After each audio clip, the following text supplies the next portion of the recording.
this is Dr. Foster we're talking about. This is his new 5-part drama on BBC One on Wednesday night. 5 following parts? on from Bake Off. Yeah, 5 parts. Stars Saran Jones as Gemma Foster, a GP and practice manager. And now, where was she living? Because it was they were saying how it was a small town and she'd moved there from London to be with her husband. I didn't pick up the name, and I don't know whether it's a real place. So it was like a small village, wasn't it? It was a bit bigger than a village, but I suppose because it had a big medical centre. So, but yes, certainly it had a small town feel. Yeah, that's what you're supposed to believe. Basically, it starts with her. She's worn her husband's scarf. She takes it off and finds a blonde hair on it. And from there, she gets this paranoia that is he having an affair? Is he just doing something else? And he has, she has little meetings with, say, meets his assistant outside the school gates. Yeah.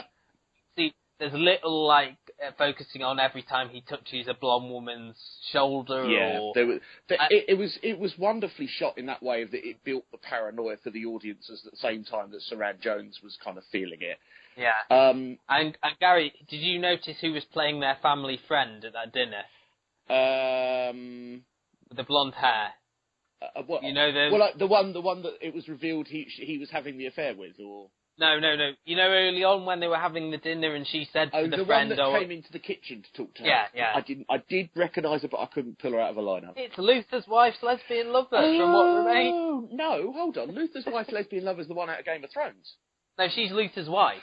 Oh, of course. So this was Luther's wife's lesbian lover out of that programme. What Remains. Yeah. Ah. But with a blonde wig on. Luther's wife's lesbian lover gets around. Allegedly. I quite liked this. Yeah, I'm intrigued. Tell me what you thought, because this doesn't strike me as your sort of thing. I didn't watch it at the time it was on. I watched it on catch-up, which I have to say is a running theme with me at the moment. Apart from sporting events and maybe the news, I don't seem to watch anything as it's on. I thought Saran Jones was really good. That's the main thing. And I quite liked the side plot lines, the crazy doctor who has gone off the rails. Yeah, that was quite good. And the kind of relationship, the intrigue of... I liked the bit where his secretary turned up and caught her in his office, just because it was kind of like that lovely misdirection of you're meant to think it's her and that it's not. And the only thing... Although there was still a lot of mystery at the end when she found the phone. Yeah. There was a lot of information. Well, and it's not only a phone, she found like a false boot, didn't she? And all these kind of like mystery things are held in there. So I thought there was the text from her colleague who seemingly knows about it. Yeah. There's obviously the teenage girl that he's having an affair with, who was in that other thing you never stuck with, Remember Me, with Michael Palin. Right. And also in My Fat Diary, Jodie Comer's her name. She's a very good actress, so I'm hoping she'll get more to do as it goes on. I would have thought so, yes. Yeah. Now, the interesting dynamic was the relationship between Saran Jones and the in-trouble patient. Who was being abused by her partner. And this was kind of like where Saran Jones turned. She abused her position as head of a local GP practice and sort of became the psychotic woman, really. I was surprised they did that, if it's 5 episodes, that early.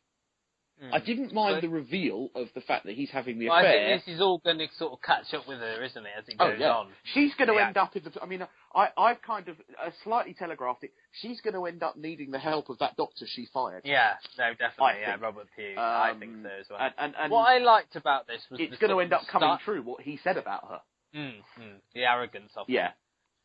What I liked about this as well is the style of it. It was very sort of glossy, very... But did you notice there were moments of silence in it, which I liked intentionally? Very Nordic noir, which I liked. I think this is what... Because at the start, I was like, I don't know. Luke had seen this already and said he really enjoyed it. It took me a while to really get into it, but I think it was, as you say, Saran Jones was excellent. Yes. It was very much, it had the gloss of almost like a cable drama to it, an American cable drama. It did feel very like that, actually. Like the sort of style of it, and as you say, there's a lot of stuff, a lot of visual stuff, a lot of moments of silence. There's not as much dialogue as in other dramas, and I think that helped it. This was this sort of physical, almost like a physical search for evidence of her husband cheating on her. And there was a lot of unloading information all at the end of the episode. You did. If was you the missed bit. I had bit, to watch then that back again. I have to say, I had to watch that I'm back not again. surprised, and I think had I been watching it live and just watched the whole hour, maybe I would have gone back. But just the bit where she, as you say, found all that evidence in one go. Yeah. That for me was the bit that was like, oh, could we not have paced this out a little bit? Yeah. But there you go.